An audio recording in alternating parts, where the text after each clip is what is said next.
Hi, this is Jim from Safety Wars. Before we start the program, I want to make sure everyone understands that we often talk about OSHA and EPA citations, along with some other regulatory actions from other agencies, legal cases, and criminal activity. Everyone is innocent until proven guilty in a court of law. Proposed fines are exactly that, and they are often litigated, reduced, or vacated. We use available public records, news accounts, and press releases. We cannot warranty or guarantee the details of any of the stories we share, since we are not directly involved with these stories, at least not most of the time. Enjoy the show. This show is brought to you by Safety FM.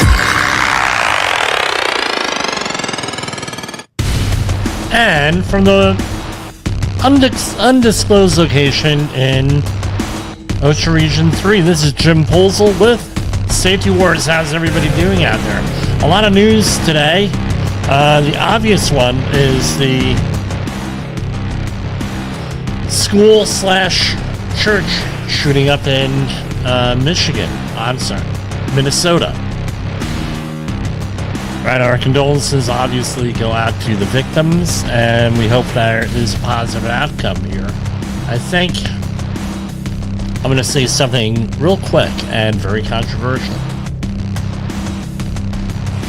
Parents and family members and friends have to point out if they suspect mental illness out there or extremely antisocial behavior, which they believe might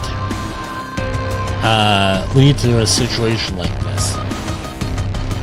I mean, between Columbine and right back in the 90s, and Sandy Hook, and all those other stuff. I mean, no, enough's enough here with this.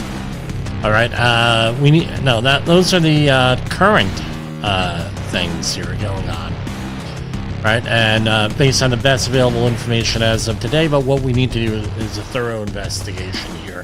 An honest investigation. Well, what do you mean, Jim? Honest. All these investigations on it. No, I've been involved in many accident investigations over the years. Some of them very high profile, and they have not always been honest. Now, the best one is the root cause. We're going to find the root cause of things. Well, as I said to one of my clients, I said, well, there's root cause and there's root cause. Which one are you hiring me for? Well, what do you mean? Well, yeah, you're right. I get it, right? Because the root cause always is like this. My client and my employees are not responsible for this. It's other people that are responsible for this situation. Or if it's an injury, well, the employee should have been working harder not to have this situation happen. Blame the employee, right? That's the root cause. Here we have a situation where we have a shooter according to the videos I watched today and everything, and the reports on, had issues here, and many issues. There's a manifesto involved that's been taken down from its original source, but is still out there. I viewed some of it just now. Got to do an investigation, find out actually what happened here. Let's not have the knee-jerk reactions. The other thing is this, and we have Disaster Preparation Month coming. Schools, what is your security plan? So we have a situation in New York coming up this school year. My children start school on Tuesday. A lot of areas in more rural parts of the country have already started school. Right? They have the cell phone ban. Now it goes on. Right? So democracy, we live in on the state level, at least we live in a democracy, but federal level is representative republic. So on the state level, they've made the decision that cell phone bans out, right? And the benefits or the supposed benefits of cell phone bans, which are already in a lot of other states, possibly a majority of other states for school children, is a positive thing. Okay, we've made that determination, and our representatives have made that determination that we're actually going, right, and our I guess they're a representative republic, but it's more democratic on the state and local level, have made a decision that the benefits of cell phones, which is you're in communication with your child and everything else, those benefits are outweighed by the costs, which is not a positive educational experience. We'll leave it at that. You could go there. It's all this other stuff. And, okay, fair enough. But the thing is, if you have to hold school boards' feet to the fire with this stuff. I'm not saying doing anything illegal. I would never tell you to do anything illegal. Go to school board meetings, write letters, participate in a positive way. If your school board and your schools are fouled up, then okay, cell phone bans may work here and there, and everything. Well, what do you mean, Jim? I was having a conversation with a family member before the show tonight, where I've been pretty open to this. I am a witness and a potential witness, at least, in a litigation dealing with ritualized school sexual abuse here. All right. So I do know that teachers do bad things. We know that. In a lot of cases, the cell phones have been used to document these bad things. How often does it happen? According to the studies that are out there that have the limitation of they know things are not being reported accurately, they're underreported. Something like 15% of all school children have had a sexual harassing experience in their academic career. Well, we all know on TikTok and Instagram and all these other sites, there are videos of teachers doing bad things, or teachers who are unhinged. So somebody in our legislature says, well, that really doesn't matter so much. That's a rarity, even though 15% of people have had that experience. But the cell phone stuff, right, that's not related, blah, blah, blah, blah, blah. And I don't know. We'll see how it works out here. I'm just saying make sure that your schools are safe places, number one, so we don't have a situation like we had in Minnesota and all the other places, number one. Number two, make sure that your emergency plans are all up to date and everything else. Your children know what they are, know what's appropriate for the age of the child and the maturity of the child, and have all this stuff prepared ahead of time, because they just removed capacity. And you remove capacity to communicate. Now you reduce capacity, right? Capacity and resilience equals safety. Remove capacity to communicate, capacity to get a hold of your child, capacity to contact emergency authority. You remove the capacity, you're reducing safety on one end. On the other end, we have a huge problem with cyberbullying. I talked about it last week, where one of our close friends, their children were not involved, they were at a school where bullying was, it was bizarre. You talk about mental health situations. You have people out there taking videos of people in the bathroom, going to the bathroom.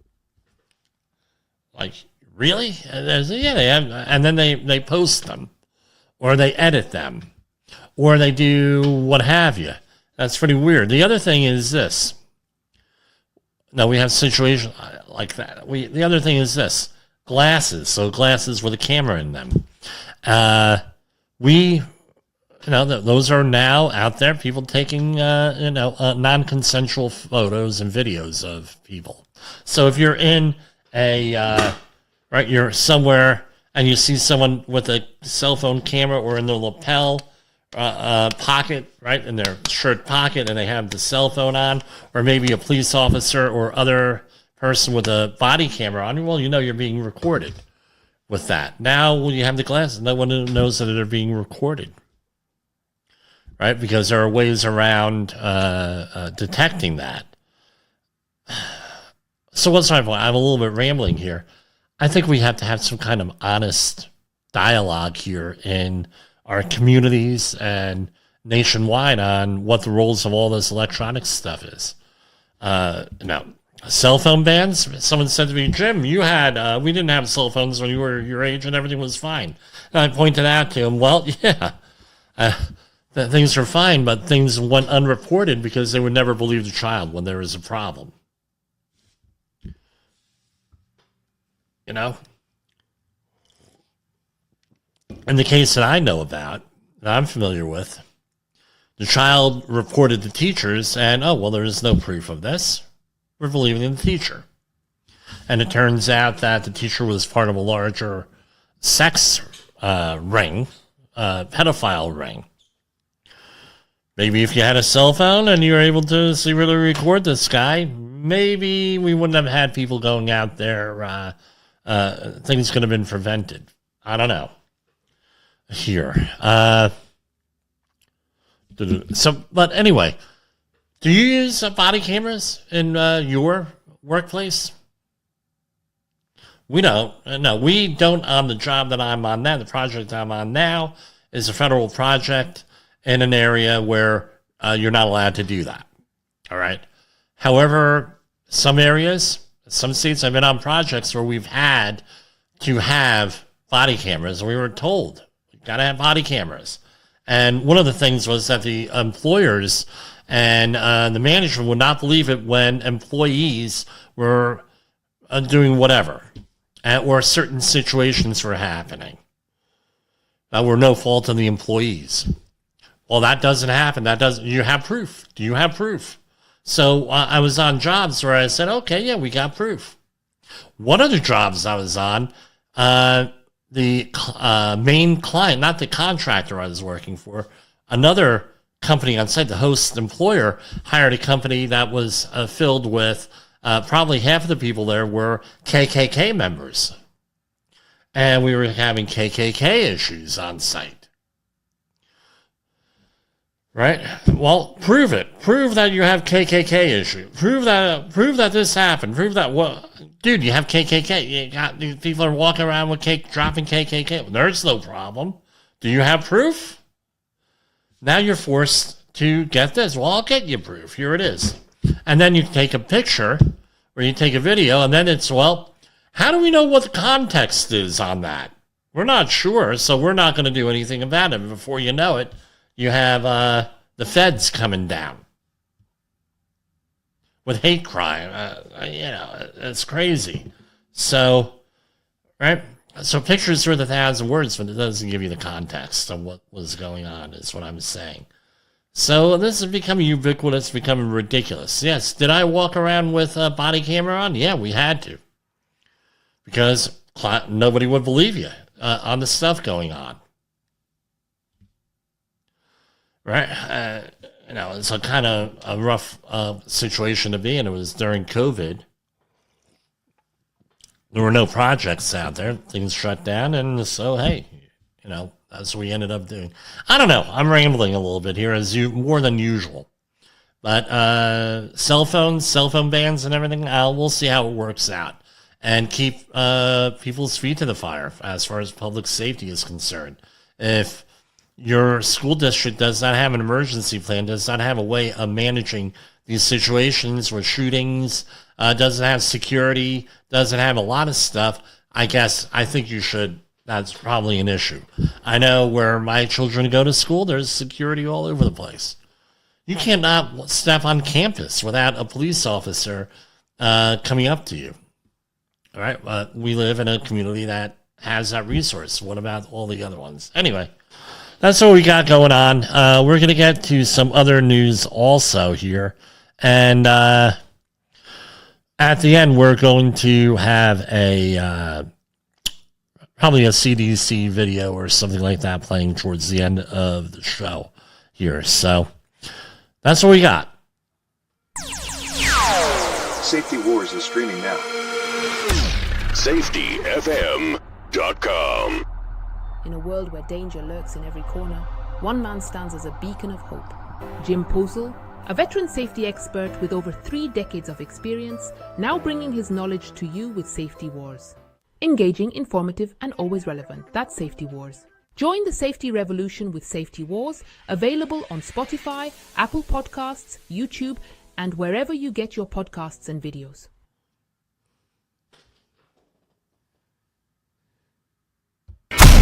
In the professional safety community, communication and planning are just a few keys to your program's success. The question many practitioners have is, where do I start?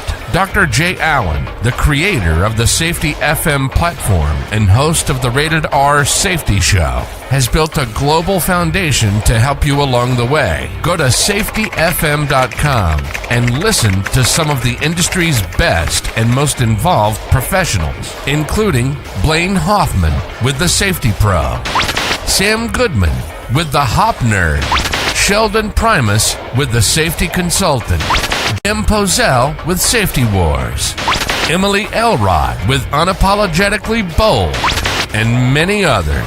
As individuals, we can do great things, but as a team, we become amazing. Dial into safetyfm.com today and surround yourself with a powerful force of knowledge and support.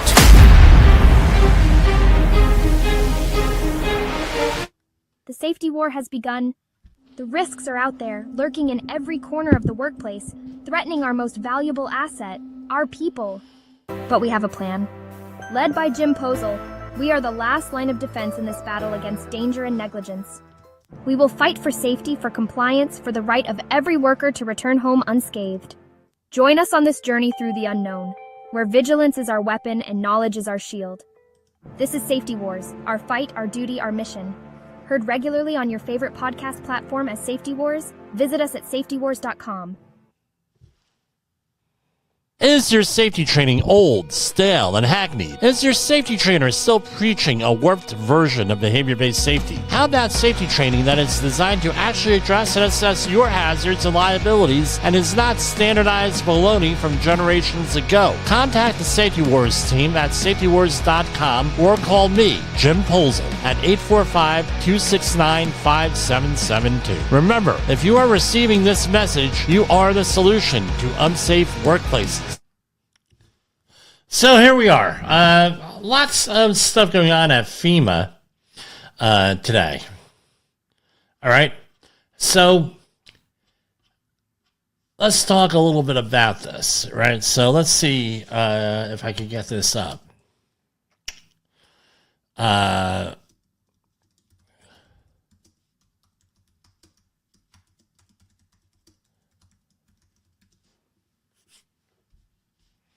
So, United States here has, basically this is what it comes down to. Unless it's a major disaster declared, the states have the primary responsibility of managing a disaster, and with some help from the federal government on this. Nothing became more apparent after during COVID that every state had a different policy policy on COVID. And I was having phone call having conversations with some of my neighbors that were that are public officials, right? That were public officials saying, well, this is stupid, this is that, blah, blah, blah, blah, blah, blah. And what I said was, look, the time to have these conversations is well before the time a disaster happens. Does that make sense? I don't know. Right? So, basically, if the problem is with the Stafford Act and how we manage these things, this has got to happen before a disaster happens if we want to change things, not during. And basically, what the FEMA's role in disasters, and I've been involved with FEMA with stuff, right, is, right, does a couple of things, right? FEMA works to enhance the nation's ability to prepare, right, preparedness, Disaster Preparation Month, September. A response. In the event of a disaster, FEMA coordinates a federal response providing immediate assistance to individuals, state and local governments, and profit organizations. This includes deploying federal responders, search and rescue team, and ensuring that essential supplies are available. Number 3, recovery. After the disaster, FEMA provides financial assistance. This is where most people get involved, is in the recovery phase, where you're at applying for loans and everything else. And then mitigation, right? This includes funding for projects and enhanced infrastructure, reduce vulnerabilities, and collaboration where everybody gets together with stakeholders. All right, and this was after 3 Mile Island, which I'm not too far away from here. And also one of our listeners used to be a safety coordinator at 3 Mile Island. I know that for a fact, or an occasional listener here. So things were not coordinated. There was no framework. So that's what FEMA's policy is here, right? So there has to be a disaster declared by FEMA, and that's where the state requests aid from the federal government, and then you go in and you lend aid to that. That's how the way the system is set up. So what happened recently, right? So FEMA went through, like all the other federal agencies, a force reduction, right? So this was off of the independent.co.uk, right? And when was this story? Yesterday, I believe. Employees at FEMA who signed an open letter criticizing the government have been put on administrative leave, according to reports. More than 180 current and former FEMA employees signed the letter sent to FEMA Review Council in Congress, hitting back at recent cuts to agency staff and programs brought in by the Trump administration. And I have a copy of the letter here. We're going to read it, and let's do a share screen on here. To members of the Federal Emergency Management Agency Review Council, carbon copy several congressional committees on here. 20 years ago, Hurricane Katrina made landfall along the Gulf Coast as a Category 3 hurricane. By the way, I was there partying there 2 days before with former guest here, rest in peace, Chris Gervais, or Gervaisi, there. So we were there right before this happened here, working on his art shows and his wildlife conservation stuff, movies.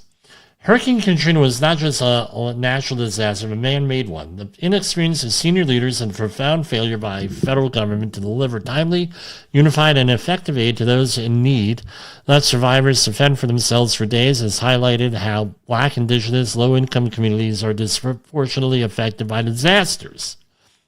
These failures prompted Congress to pass the Post-Katrina Emergency Management Reform Act in 2006, which PCEMRA, right, so that's what that stands for, which introduced safeguards to ensure shortcomings of disaster preparation and response would not be repeated. However, 2 decades later, FEMA is enacting processes and leadership structures that echo conditions PCEMRA was designed to prevent. Since January 2025, FEMA has been under leadership of individuals lacking legal qualifications. Senate approval and demonstrated background required of a FEMA administrator.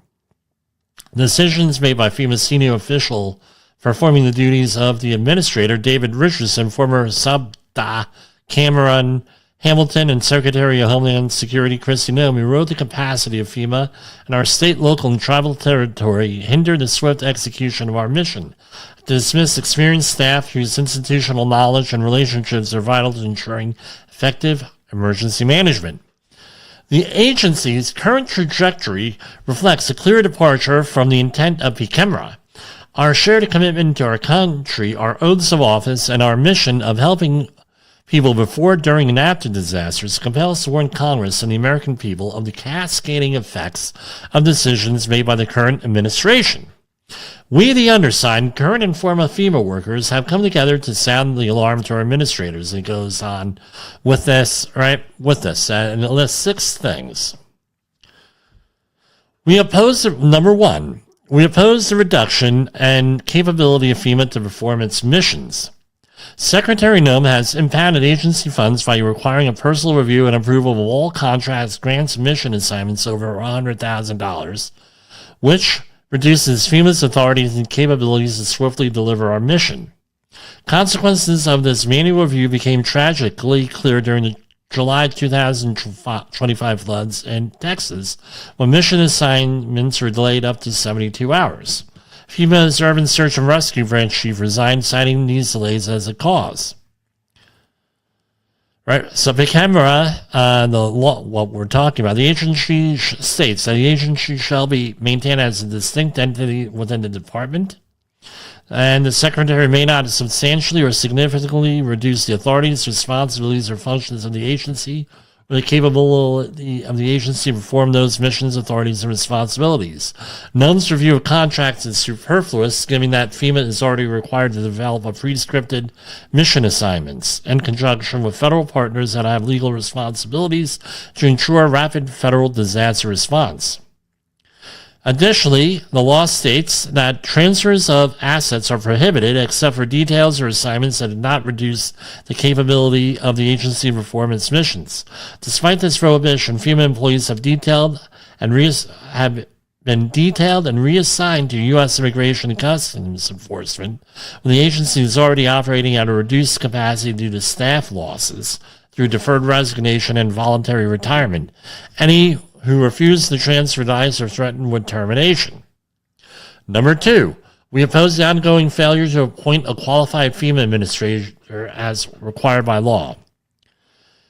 Since January 2025, there have now been 2 individuals placed in charge of FEMA who lack proper qualifications and the authority to lead this agency. Hurricane season has begun, yet FEMA continues to lack an appointed administrator with the mandated qualifications to fulfill this role. The dangers of unqualified leadership were a significant lesson learned from Hurricane Katrina, right? And FEMA requires that the administrator shall be appointed by the president and with the advice and consent of the Senate. The administrator shall be appointed from among individuals who have demonstrated ability in and knowledge of emergency management and homeland security, and not less than 5 years of executive leadership and management experience in the public or private sector. So the translation, you got to hire someone who knows what they're doing. Right. Number 3, we oppose the elimination of the life and cost-saving risk reduction programs. Mitigation reduces the cost of future disasters, saves lives, protects critical infrastructure, and reduces future response and recovery needs. As disasters grow more frequently and costly, removing mitigation initiatives is fiscally irresponsible, puts American lives and property at unnecessary risk. On average, mitigation grants save $6 for every $1 invested, are among the most effective tools to limit future destruction, bolster our national resilience.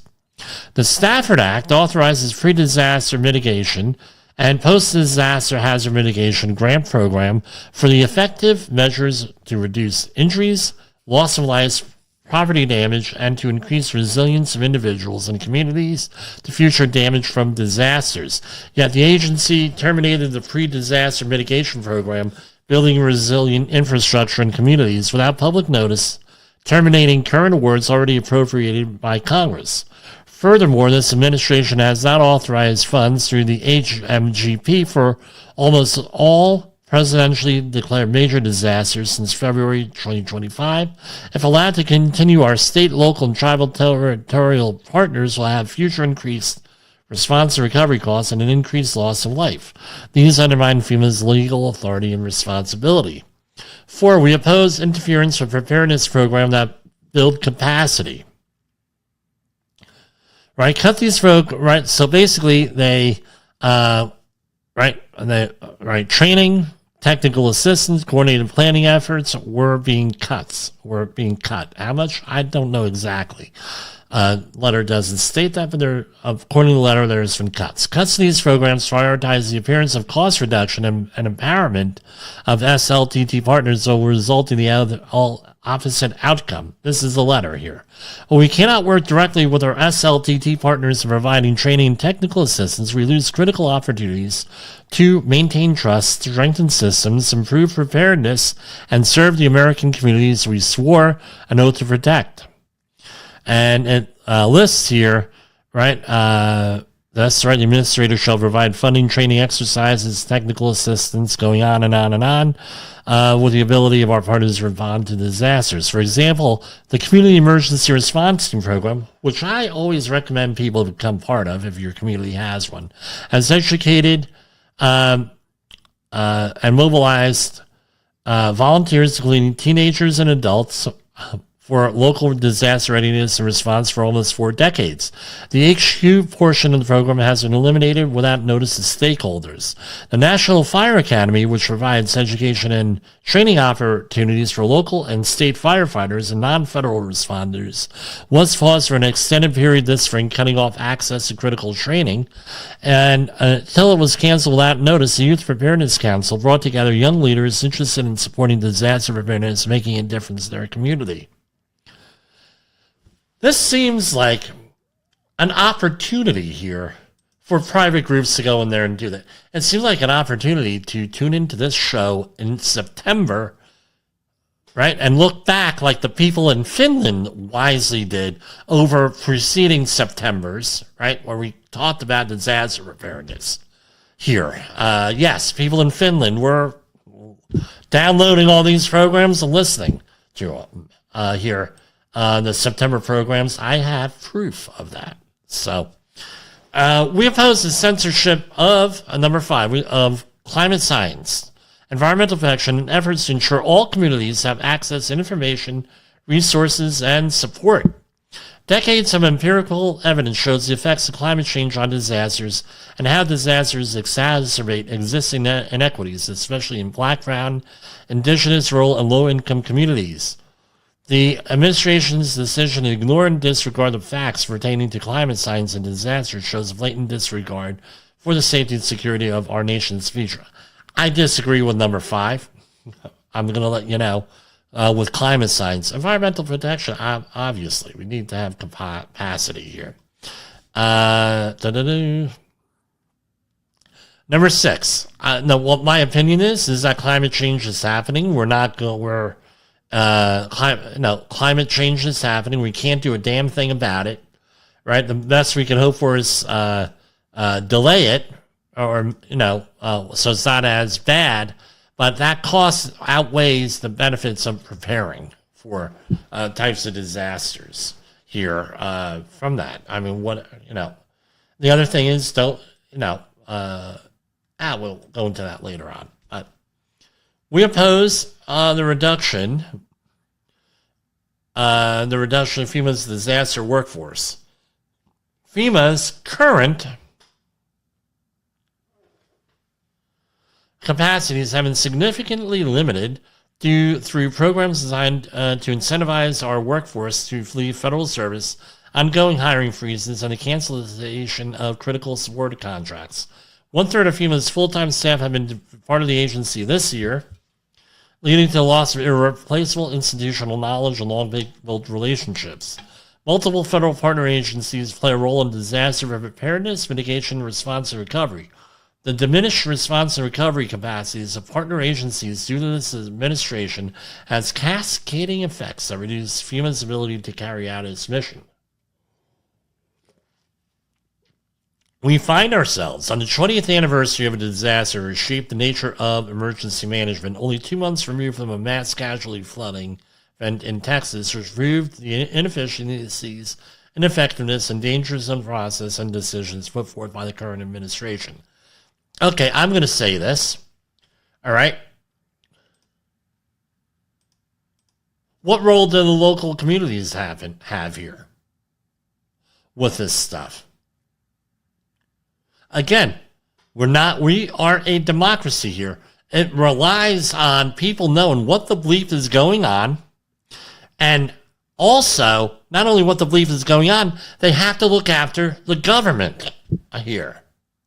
We can't just leave. Now they got us going all over the place here with everything, right? They got us going here. We got this crisis, that crisis.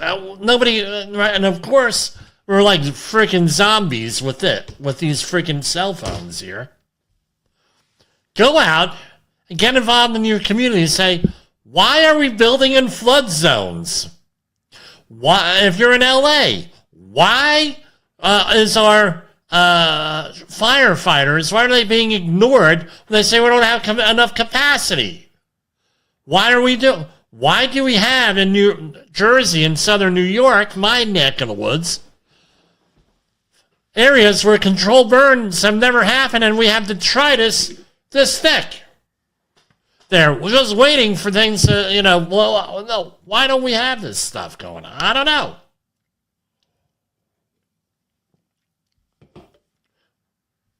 Right?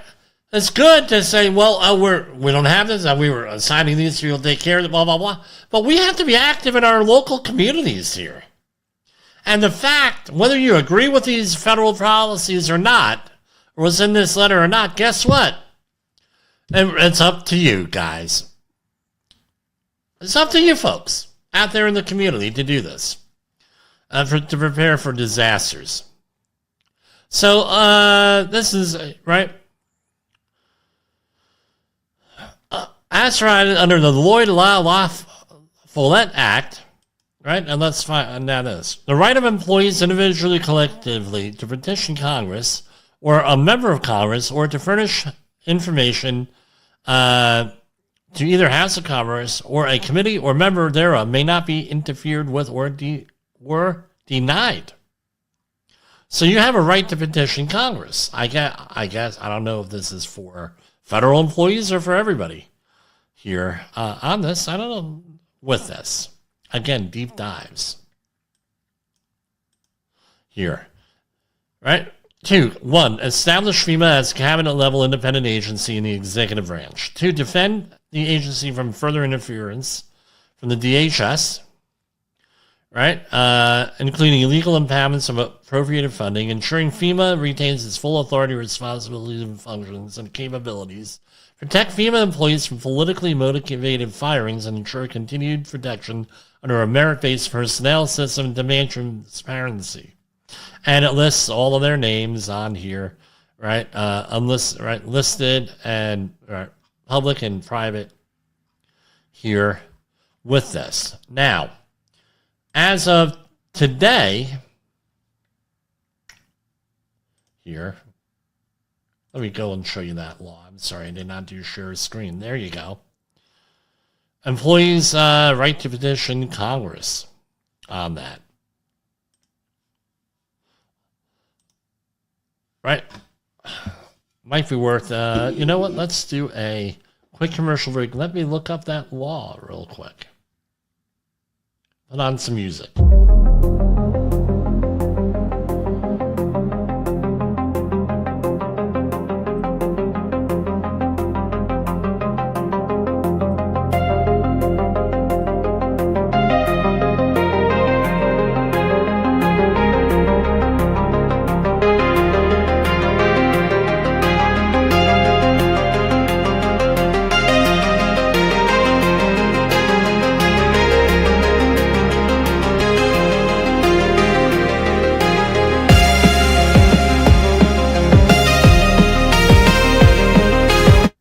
All right, here we go.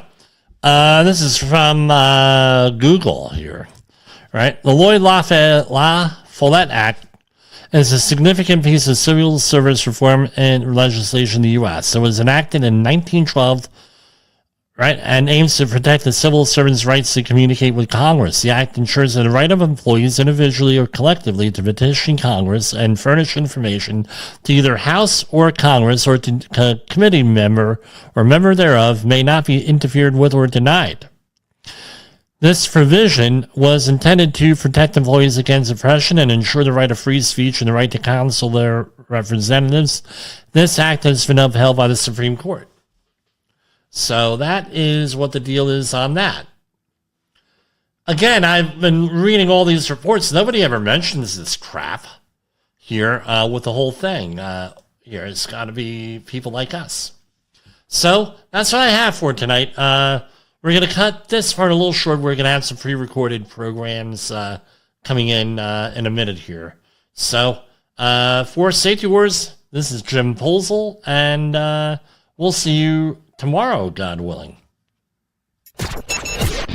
The views and opinions expressed on this podcast are those of the host and its guest and do not necessarily reflect the official policy or position of the company. Examples of analysis discussed within this podcast are only examples. They should not be utilized in the real world as the only solution available, as they are based only on very limited and dated open source information. Assumptions made within this analysis are not reflective of the position of the company. No part of this podcast may be reproduced, stored in a retrieval system, or transmitted in any form or by any means, mechanical, electronic, recording, or otherwise, without prior written permission of the creator of the podcast, Jay Allen.